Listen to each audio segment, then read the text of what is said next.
Couple therapists of Reddit. What's a sure sign that a couple is going to work out? Story 1. The plans they have for the future are plans of being together, not fights over whose dream they are going to live. Answer. My soon-to-be ex-wife has been solely focused on her career dream for the past 15 years. Everything she does is to further her career, and I've accepted that our relationship was her fourth priority after her career, our kids, and her parents. All her frustrations and resentments were focused on me. I finally realized one day I couldn't live someone else's dream anymore, and we're now separated. Story 2.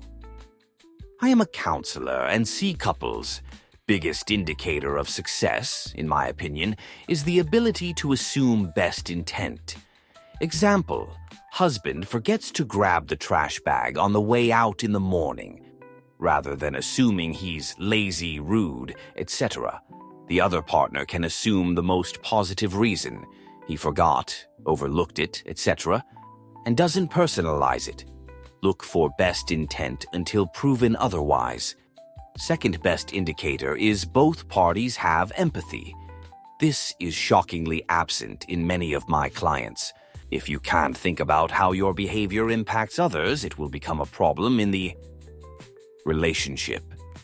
And finally, if a person can take responsibility for their behavior and actions and actually apologize with behavior, change is huge. Sadly, most couples don't show up in my office doing these things. Couples who regularly engage in these behaviors don't tend to get to the point of needing counseling. Answer. My husband sometimes assumes the worst about my intentions without talking to me. He builds up this whole argument in his head. I call this person that lives in his head Meanie Ipsy, and I always remind him that I am not responsible for the thoughts and actions of Meanie Ipsy. But I am absolutely down to have a conversation and solve the problem when he's ready. It can take him a little while to shake the mood, but he usually does within a day, and we talk it over and work it out.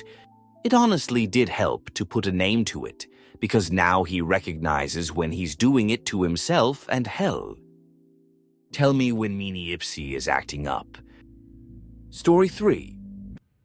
I'm a therapist, and I see 5 or so couples at a time. I can say there's a sure sign a couple will work out. Relationships are ever-changing. There's no predicting how we or our partners will change over time. A few things that I see which are good predictors. Each member of the relationship being accountable and willing to admit faults, rather than always being on the attack. Defensiveness makes it hard to resolve arguments. Not treating couples therapy like a courtroom. Too many couples act like I'm a judge and they need to make their best argument why they're right and their partner is wrong.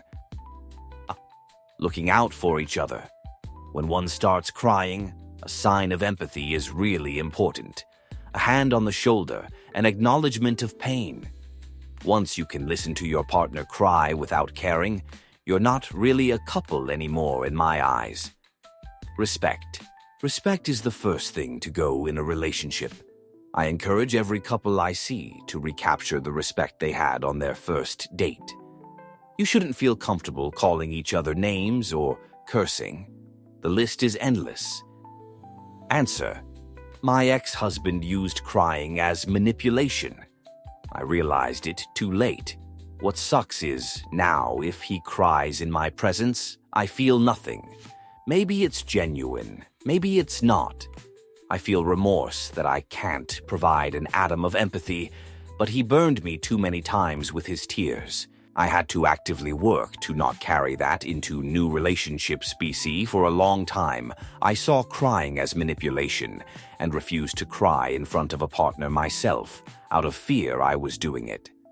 Finally, in a stable relationship where I don't have those fears, but it took a long time and years of therapy. Story 4. They remember why they fell in love in the first place. When I ask them to tell me something they love about their partner, the successful couples light up immediately. Answer. I worked in the wedding industry for 10 years at a tuxedo shop. This was always such a huge tell to me, too. We asked the question to get a feel for the couple and the vibe of the wedding, especially at ones where one of us was to be on site that day.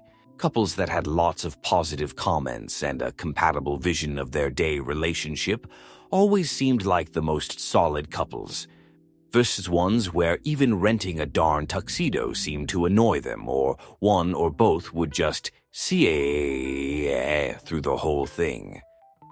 Story 5. Being flexible is the main factor, in my opinion, because it is impossible to be compatible with someone 100. Therefore, if both sides aren't willing to collaborate, then doesn't matter how they love each other, it will end up soon or later.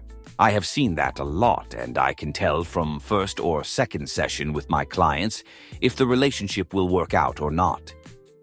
Story 6. Not a therapist, but I can report that we had a marriage counselor who told us we were both too messed up to make much progress on the relationship. She advised that we stay together while working on our separate issues, because couples that want to break up don't keep coming to the marriage counselor as long as we did. She was right. We spent a decade working on ourselves with professional help. The relationship was still a horrid mess, but we got to where we could try again with a new counselor. It worked. We are happier now, both separately and as a couple, than we have been since before we were married over 25 years ago. Edit to add. Since it has been mentioned a couple of times, let me clarify one point. The first marriage counselor was not just feeding us a line of BS to keep us paying her while she did no good and blamed her failure on our separate problems. She told us to stop wasting time and money and stop chewing each other up trying to fix the relationship until we had done serious and deep work on ourselves separately. She said she often advised couples with problems as deep as ours to split up, but she wasn't advising that because she could see that we were deeply in love and deeply committed to staying married.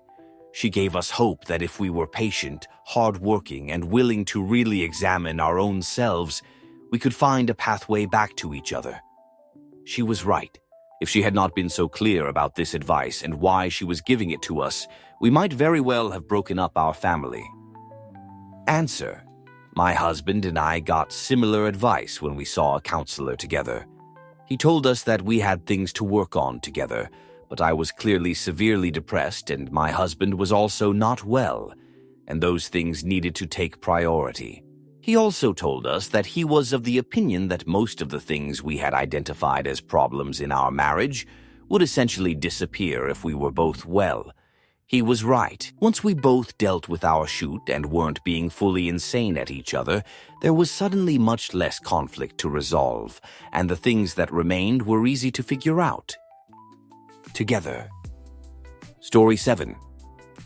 Not a couples therapist, but did do couples counseling with my ex-husband. She told us many times that we had much more promising indicators than many of the couples she sees. We loved each other. We were best friends. We always assumed the best of each other. We'd sit together and not apart from each other, and would give emotional assurance to each other during the sessions. We would even give context for each other's actions, like if I thought he wasn't being fair to himself and presenting himself badly. We were there because he had cheated. It had been 3 to 4 years since I knew for sure he cheated, and I had randomly thought he was cheating on me with his coworker. It was always a coworker. So we were trying to rebuild trust, because clearly I should just believe him if he says he's not cheating. Anyways, he was cheating the whole time with that girl. They're married now. I do think that it was what was best, and I love my life, but anyways, sometimes the markers or signs are still wrong. Answer. Lol, it actually makes sense.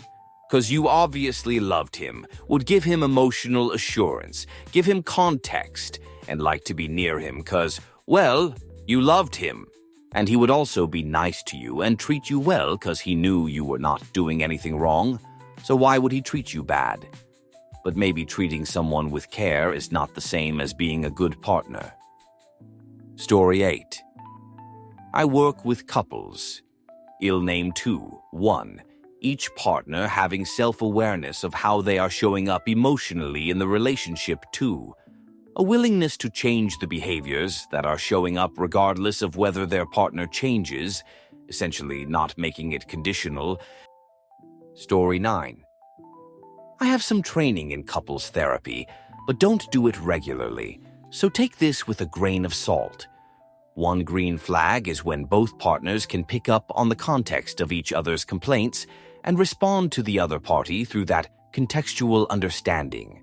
An example might be, wife complains about the husband not taking out the garbage on time that morning. Husband's response is not about the specific incident of taking out the garbage, but about the wife's general views or values surrounding timelines and how their visions of this might differ. It then allows a deeper conversation about their underlying values and where there may be some common ground. If the husband gets defensive and talks about, well, I was busy that day, I had to get to work, or, well, you don't empty the dishwasher on time either, there are more serious issues at play. Answer. I always like to joke that my girlfriend and I are really good at arguing. We don't actually have arguments all that often, but we do discuss the broader picture and leave no stone unturned when it comes to getting to the bottom of things. We also did long distance for several years, so for a long time communication was all we had. I'm grateful for that. I'd say it's one of our biggest strengths. Story 10. Bids for attention. Studies show this is one of the greatest predictors of a relationship lasting. It seems so simple and inconsequential, but isn't it always the little things that matter most? When you see a funny TikTok and want to show them, are they interested? When they talk about their day, do you get curious and ask questions? When you've had a big day and flop on the couch with a big sigh, do they ask you what's going on? It can be as small as a laugh while looking out the window, or as big as booger crying on the couch. The big question is, do you both respond to bids for attention from your partner? The more consistently you both respond, the more likely you are to make it for the long haul. With awareness comes growth. You might both be really bad at these things, but genuinely love each other. The more you show up for each other in the little ways, the more intimate and in love you both will feel. Story 11. The real answer is when couples show up in therapy before the relationship is already in serious peril. The willingness to build skills and relationship resilience early on. Both partners taking accountability and responsibility for their own baggage and mental health. Answer. I went to counseling for a while after experiencing anxiety and depression after a pregnancy loss. My counselor kept suggesting I bring my husband in, and my response was that we had a solid relationship and didn't need couples counseling. And her response was that a lot of couples wait until it's too late. The time to start counseling is before problems fester. I never did bring my husband in, but in hindsight, I wish I had. We're still happily married 8 years later. I just sometimes wish we'd had the counseling, so I had better communication tools with a precedent already set. Story 12. It is so refreshing to hear a comment section with actual answers, and not just communication said by a bunch of 12-year-olds whose only romantic experience has been watching it on Disney Channel, LMAO. Story 13. Also not a therapist, but it's pretty known in the wedding industry that if a couple smashes cake in each other's face at the wedding, they are more likely to get divorced. Answer. My ex-wife did this without telling me I loved it. I didn't even know it was a thing. I hadn't been to a wedding since I was a kid. I didn't know what to do. We hadn't talked about it, so I just gave her a normal bite, much to the adoration of our guests. Apparently, that was the wrong move, because it came up later that she wanted me to smash the cake in her face. So, on our first anniversary, we got the leftover cake out of the freezer. Tasted like jerk, BTW, it did not save well, and we cut the slices. We were FaceTiming her mom, which was perfect, because then I'd have audience for when I smashed my slice into her face. And she didn't enjoy it all. She said I was a year too late. Should have been my warning flag that she was never able to communicate expectations, give grace, or even forgive. We divorced just over a month ago, after 10 years together and 7 years of marriage, which was smooth but shoot, because it was clear we were such good friends throughout the process too. Story 14. Honestly, the one foolproof sign is when they stop keeping score. They genuinely apologize, I'm sorry, before they even think about who's winning the fight. They can still laugh together in the middle of a heated debate. They call themselves a team and actually mean it.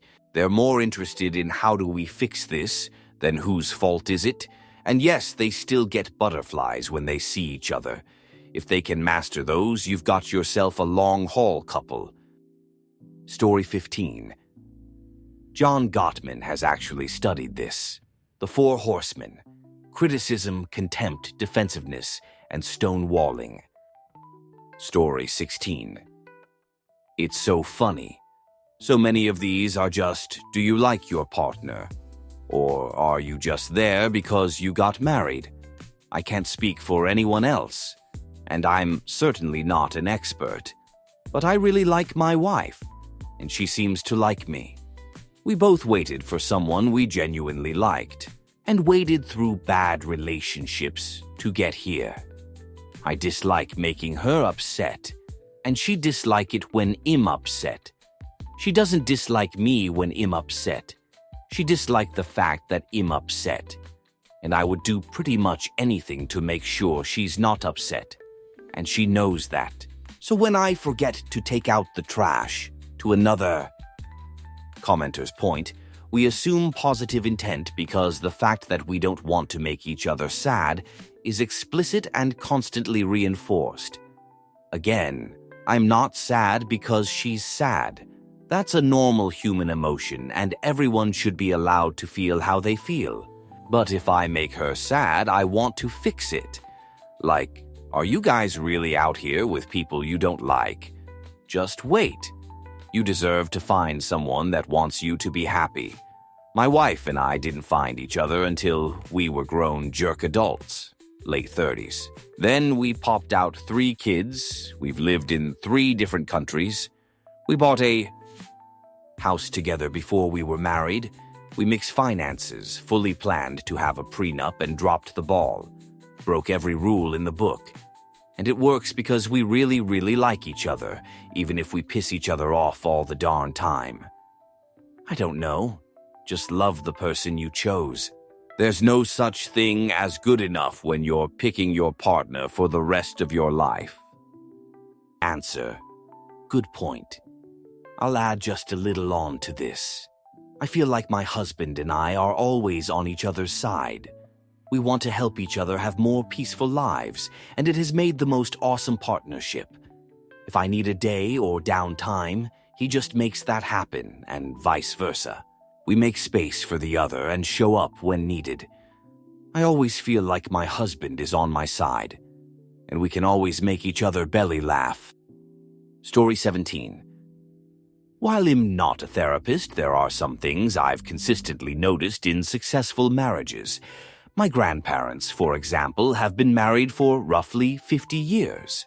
My grandpa will do small acts of kindness for my grandma, like picking flowers from his garden for her or randomly telling her he loves her. I can't describe how exactly, but you can just tell that he absolutely adores her. It's the small stuff that matters most in a relationship.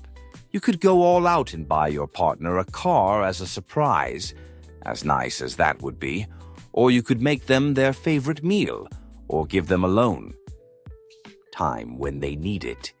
Of course, it's still good to go all out every so often, but it gets old if everything you do for your partner is big and flashy. Answer: I always bought all the gifts, including the ones to me. My ex's mother would send him money to take me out for my birthday, which I appreciated from her but disliked from him. It didn't come from him, so it didn't feel genuinely from him if he had to be reminded to show he cared and couldn't use his own money to do it. One day, right before the end, when we were going to couples counseling and really trying to make things work, or so I thought, he'd been lying to me for almost a year at that point, he gave me a card. I thought it was a really sweet gesture and thanked him profusely. Before he came out with, "It's like they say at work, good behavior should be rewarded." Pardon? LOL. Story 18. I worked as an office manager for a group of LCPCL-CSWP psychologists who had about 25 of their clients for marriage counseling. You could see just by their demeanor and behavior in the waiting room which marriages had hope and which were doomed. Specifically, what I noticed was that when one party was reluctant to be there while the other one was hopeful, they would leave with this air of toxicity and wouldn't return for a second or third session. When I saw two people both wanting to be there, they would return and almost seem closer for the experience. Honestly, it was almost a gut instinct based off of demeanor. Story 19. My parents have been together for 40 years, and the marriage will end when one of them dies first.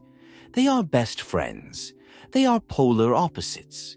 They argue for themselves, not against the other. In 40 years, not once has one of them resorted to meanie or jerk or verbal attacks. The moment the person you love tries to hurt you on purpose, verbally, emotionally, or physically, it's over. That's not love. That's your total lack of self-respect, confusing the line between passion and pain. Story 20. They talk to each other when they argue in a session. They don't speak to the therapist in third person. Story 21. Relatedly, did you ever have couples who divorced or broke up for a significant amount of time truly work on themselves alone, then find their way back to each other and be truly happy? Story 22. I think if the couple are genuinely friends, they may be working through issues, but if the friendship is the foundation, it should mean that they can at least learn to agree to disagree. Story 23. I'm not a therapist, but from what I've read and seen, a huge green flag is how couples handle conflict. If they fight fairly, meaning they still show respect even when they're mad, avoid name-calling or belittling, and genuinely listen to each other, that's a huge sign they'll last. Couples who can disagree without destroying each other's dignity usually have a strong foundation. Another sure sign is that they can still be friends underneath the romance. You see them joke around, support each other's dreams, and genuinely like each other as people, not just as partners. That kind of friendship respect seems to predict a really solid relationship. Story 24. So how do you deal with lack of empathy? My wife is stonewalls, refuses to ever take any responsibility for how her actions could upset me, yet constantly responds with criticism and what I'm doing wrong. I've spent 20 years actively trying to work on these, as she insists it's all my fault. I'm not perfect, but I listen and I believe I've changed. My parents tried to intervene a few years ago, but didn't get anywhere. Answer: a couple of options here. 1. They could be a narcissist, but that really requires a psychiatric diagnosis and is fairly dependent on the interpretation of the psychiatrist. Narcissism is all the rage in some areas of the internet, so don't diagnose people. 2. CPTSD can create problems with empathy, either giving it or receiving it, and creates a lot of defensiveness, which is possibly causing the criticism of you as a reflex defense. 3. People with autism have a problem with the theory of mind. They can't see that other people don't think like or feel like them, and this creates empathy issues. CPTSD will cover most of the above things, but so does narcissism. Stonewalling can be a narcissistic punishment, but it also can be a physiological response to threat, CPTSD, where the brain and body floods and cannot respond as you go into flight or fright or freeze if you're into polyvagal stuff. Story 25. Not a therapist, but from looking at what marriages break up, I have noticed one pattern group. The couples who do not discuss or make big decisions together, like buying a house, switching careers, starting companies, etc. Whenever you meet that couple, you sense it's not equal in terms of decision power, nor they talk about these decisions together. Basically, not a partnership, but cohabitation. Story 26. I'm not a certified therapist, but I've read a lot of marriage and counseling books, and if one party thinks it's acceptable to give the other person the silent treatment as a form of punishment, it's generally game over. The 7 principles for making marriage work is pretty useful for this topic. Answer. This is great. I can still remember when my fiancé and I were first dating 18 years ago, had a disagreement and he started to go to another room, but literally paused, gave me a kiss and said, "Hey, I love you. We're gonna work through this. I'm gonna pop in there and chill out for a few and think through this. I'll come back and, well, chat." His ability to stop and communicate was so mature. He's a kid of a brutal relationship between his parents that led to an even uglier divorce. How he came out the way he did, I will never know. It's always been us against a problem, and he's just my favorite human. Okay, I have to go hug him just typing this. Burb. Story 27. Dr. John Gottman explains it super well in this speech. Basically, a culture of appreciation, love maps, responding to the bids for attention, as opposed to criticism, contempt, defensiveness, stonewalling, which immediately predict a relationship is going to fail. Story 28. I had a couple who argued about each other's favorite things. Him, my favorite color is green. Her, not, it's not. You never wear green. My favorite food is spaghetti. Him, no, it's not. I eat more spaghetti than you. These are real examples. We were talking about getting to know each other again after being together for 10 years. He also ignored her on Valentine's after she set up a beautiful hot evening together after work. Another couple was sad. He needed to stop drinking and she refused to not have adult beverage in the home, despite her claiming she did not drink often. It was going to eliminate him, so he left and chose to live. Story 29. They have a common hobby,